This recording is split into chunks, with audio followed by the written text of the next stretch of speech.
Sarah and Marcus were neighbors for 12 years. Same street, same age. Both retired at 58. Sarah had twice as much money in the bank. She bought a boat, joined a country club, finally lived the retirement dream she'd worked 3 decades to reach. Marcus barely scraped by with half her savings, took a minimum wage job at a bookstore just to stay busy. Everyone on the street felt sorry for him. "Poor Marcus," they'd whisper. "Couldn't save enough, still has to work." 3 years later, paramedics rushed Sarah to the hospital. Her husband found her wandering the house at 3 a.m., confused, unable to remember where she was. The diagnosis came back. She was having early onset cognitive decline. She was only 61. Meanwhile, Marcus just got back from hiking the Appalachian Trail and started teaching himself Portuguese for a trip to Brazil he's planning at 75. Same neighborhood, same retirement age. Completely opposite outcomes. And here's the disturbing part. It had nothing to do with money, genetics, or luck. Sarah made one critical mistake that most people make when planning retirement. A mistake that's backed by research showing it can literally cut your life short by years, maybe decades. Scientists have known about this problem for decades, but the retirement industry keeps it buried because it destroys their entire business model. This is where the story changes. Welcome to WealthSimplify, where we make money simple enough for anyone to understand. Stick around and watch this whole video, because if you skip even one part, you will miss something important. While you are here, consider subscribing and giving this video a like. It tells the YouTube algorithm that you are serious about improving your money, and YouTube will start showing you more relevant content like this video that actually helps you succeed. You found this video for a reason, so make it count. Let me take you back to the beginning of Sarah's story, because what happened to her is happening to millions of people right now, and they have no idea. Sarah was a corporate attorney. 50-hour weeks, difficult clients, mountains of stress.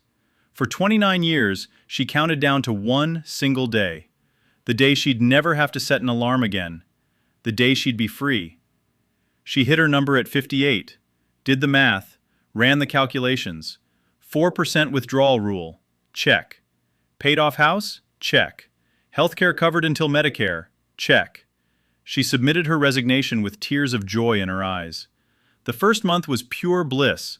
She slept until 9, read novels on the porch, took a pottery class, lunch with friends, afternoon naps.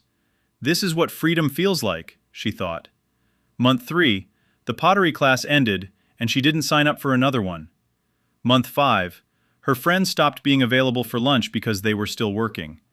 Month 8, she realized she'd watched 4 hours of television before noon and couldn't remember what any of the shows were about. Month 12, she stopped getting dressed most days. Month 18, she went to her doctor for what she thought was just brain fog. The neurologist ran tests, cognitive assessment, memory evaluation. The results made Sarah's hands shake. "You're showing markers consistent with early cognitive decline," the doctor said gently. "Much more advanced than we'd expect for your age." Sarah was 61 years old, and her brain was aging faster than it should. Now here's the part that's going to disturb you. Sarah isn't unlucky. Sarah is normal. There's research from the Shell Oil Company that tracked thousands of employees after retirement, and what they found should terrify anyone dreaming about their last day of work.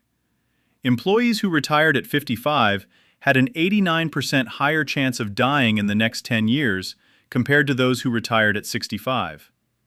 89%. That's not a typo. That's not a small difference. That's almost double the death rate just from retiring earlier. And before you think, well, obviously sick people retire early, that's why they die. The researchers already thought of that. They controlled for health status. They looked at healthy people specifically. The effects stayed the same. Something about stopping work was killing people. Other studies found the same pattern. Every single year you retire early increases your death risk by 2%. Retirement increases your chance of clinical depression by 40%. Your chance of developing a physical illness goes up 60%. And here's the really disturbing part. your brain starts deteriorating faster. Memory, processing speed, problem solving, all of it declines more rapidly in retirees than in people the same age who keep working. So what happened? Why is the thing we're all working toward literally shortening our lives? Let me tell you about Marcus, because his story is the answer. Marcus was a high school teacher. He retired at 58, same as Sarah, but with only $600,000 saved. By traditional retirement planning standards, he didn't have enough. His financial advisor was concerned. But Marcus did something different. He took a part-time job at a local bookstore. 16 hours a week, $15 an hour. Not because he needed the money for survival, his retirement funds covered his expenses. He did it because he liked recommending books to customers. He liked the routine of showing up somewhere. He liked his coworker Janet, who always brought donuts on Fridays. And here's what happened. At 75 years old, Marcus is healthier than Sarah was at 61. He hikes, he travels, he's learning Portuguese because he wants to visit Brazil. His doctor recently told him his cognitive scores are better than average for his age group. Same retirement age, very different outcomes. And the difference isn't money. The difference is that Marcus never actually retired. Not really. See, there's something your brain and body need that nobody in the financial planning industry wants to talk about because it destroys their entire narrative. Humans are not built for endless leisure. We're not designed to do nothing. For hundreds of thousands of years of human evolution, people worked until they physically couldn't, and then they died shortly after. The idea of spending 20 or 30 years not working is a modern invention. It's less than a century old. Your brain evolved expecting to have purpose, to be needed, to solve problems, to contribute to something. When you take that away completely, something inside you breaks. Let me show you exactly what work gives you that you don't realize until it's gone, because this is where everything clicks into place. Work gives you 5 things your brain needs to survive. First, structure. When Sarah retired, she thought sleeping in until 9 would be paradise. And it was, for about 2 weeks. Then her sleep schedule went haywire. She'd stay up until 2 a.m. watching TV because why not? She'd wake up at different times every day. Her days blurred together. No rhythm, no anchor points, no reason to get out of bed. Marcus still had to be at the bookstore by 10 a.m. on Tuesdays and Thursdays. That single anchor kept his entire week structured. He went to bed at reasonable times because he had somewhere to be. His days had shape. Second, identity. Think about this. When someone asks, "What do you do?" what do you say? Most people answer with their job. Sarah was a lawyer for 29 years. When she retired, who was she? She didn't know. She'd introduce herself at parties by saying, "I used to be an attorney." And every time she said, "used to be," she felt something hollow in her chest. Marcus still had an answer. "I work at Riverside Books." It wasn't prestigious. It didn't matter. He was still something. Third, social connection. Sarah's friends from work slowly faded away. They were still working, still busy, still living in the world she'd left behind. She'd reach out for lunch and get, "Maybe next month, things are crazy right now." The people she saw every day for 3 decades just evaporated from her life. Marcus saw Janet every week. He chatted with customers. He had a book club with other employees. He stayed connected. Fourth, purpose. Here's the thing that's hard to hear. Humans have a deep psychological need to feel useful, to contribute, to matter.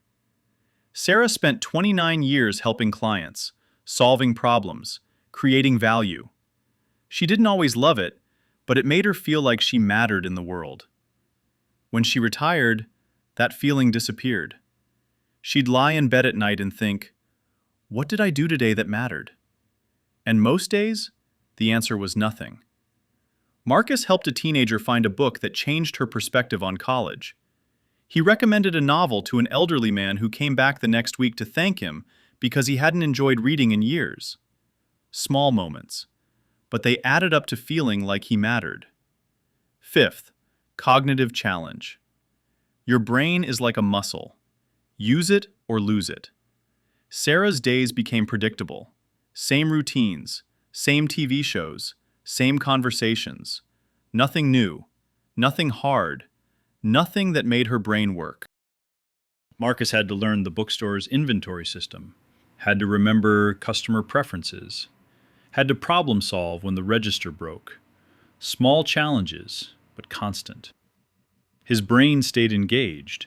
This is why Sarah's cognitive function declined and Marcus's stayed sharp. Not genetics, not luck. Purpose. Now, I can hear some of you thinking, okay, but I don't want to work at a bookstore for $15 an hour after I retire. That sounds depressing. And you're missing the point entirely. The goal isn't to keep your current job. The goal isn't to keep any job you don't want.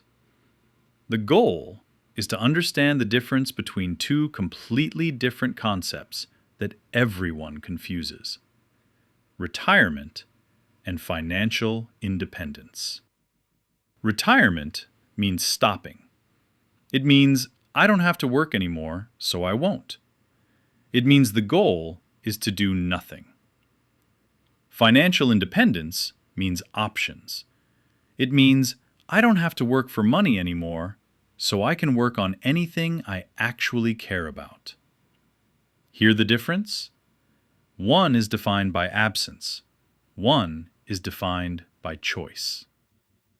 Let me give you the specific action steps because I want this to be practical, not just motivational.